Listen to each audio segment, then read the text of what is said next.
With us now, Lieutenant Colonel Jonathan Conricus to discuss with the IDF. Thank you so much for your time today on what is certainly a busy day. We are seeing reports that as many as 11 hostages are on their way to safety in Israel. Those reports being broadcasted by IDF but confirmed through the Red Cross. Can you tell us first and foremost if 11 is the number and what we know so far about these hostages?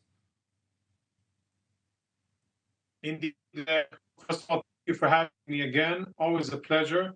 And indeed, that is the information that we released that are en route towards Israel, not yet in Israel. The moment that they'll be in Israeli hands and hands-on and confirm that we have the hostages, then of course we will inform the families and then also inform the world that another group of Israeli women and children have been released from 52 days of Hamas captivity. And obviously, Lieutenant Colonel's coming to us from overseas, so we apologize for any delays in sort of that live communication. Let's talk a little bit about what you're able to do once hostages are brought back safely. Has the IDF been able to gain any new sort of intelligence about how Hamas is operating, where these hostages are kept, now that so many hostages were brought to safety over the weekend? Yeah, I apologize for the audio. Maybe there's some difficulties. I hope you can hear me now. Yes, the short answer is yes. The little bit longer answer, without going into details, which I cannot share, is that we are learning a lot.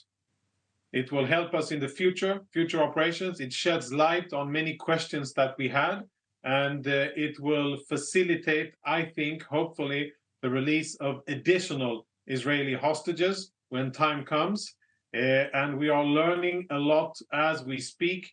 The number one priority when Israeli hostages are brought home is, of course, to make sure that they are well physically and as well as they can be mentally, and then that they are reunified with their loved ones. And then starts a process of questions for us to be able to learn and understand whatever can be learned, and that is ongoing, and it will be ongoing for the foreseeable future. If you'll allow me, I want to read something that you just recently posted on X when discussing the difference between the Israeli hostages that are being released from the hands of Hamas versus the Palestinian prisoners that Israelis are exchanging. And you said, comparing Israeli women and children abducted by Hamas from their beds to convicted Palestinian criminals and terrorists released from prison is lazy at best.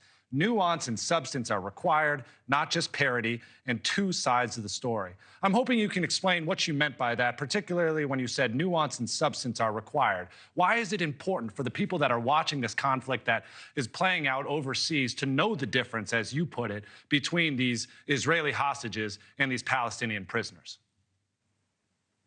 Yeah, because what we see, the unfortunate quick equation or parity between one group being released and another group being released, and then you could make the incorrect assessment that we were holding people illegally or unlawfully, and that these were just poor Palestinian teenagers and women who were held for no reason, like our hostages. Our hostages were taken from their beds, most of them in their pajamas, on the morning of October the 7th. On the other hand, what we have are Palestinians, minors and adults, women and men, that made an active decision to take arms, either to use stones or knives or any other means that they had accessible in order to kill Israelis. Some of them, they attacked military personnel, and I would classify them as criminals, and the others tried to attack Israeli civilians, and therefore I classify them as terrorists. And too many reports that I've seen coming out of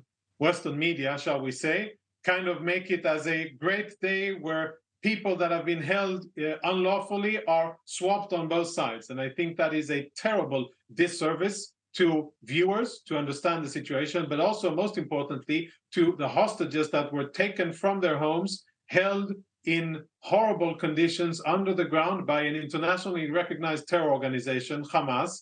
And to create that false parity, I think is bad journalism, and I think that people can and should do better.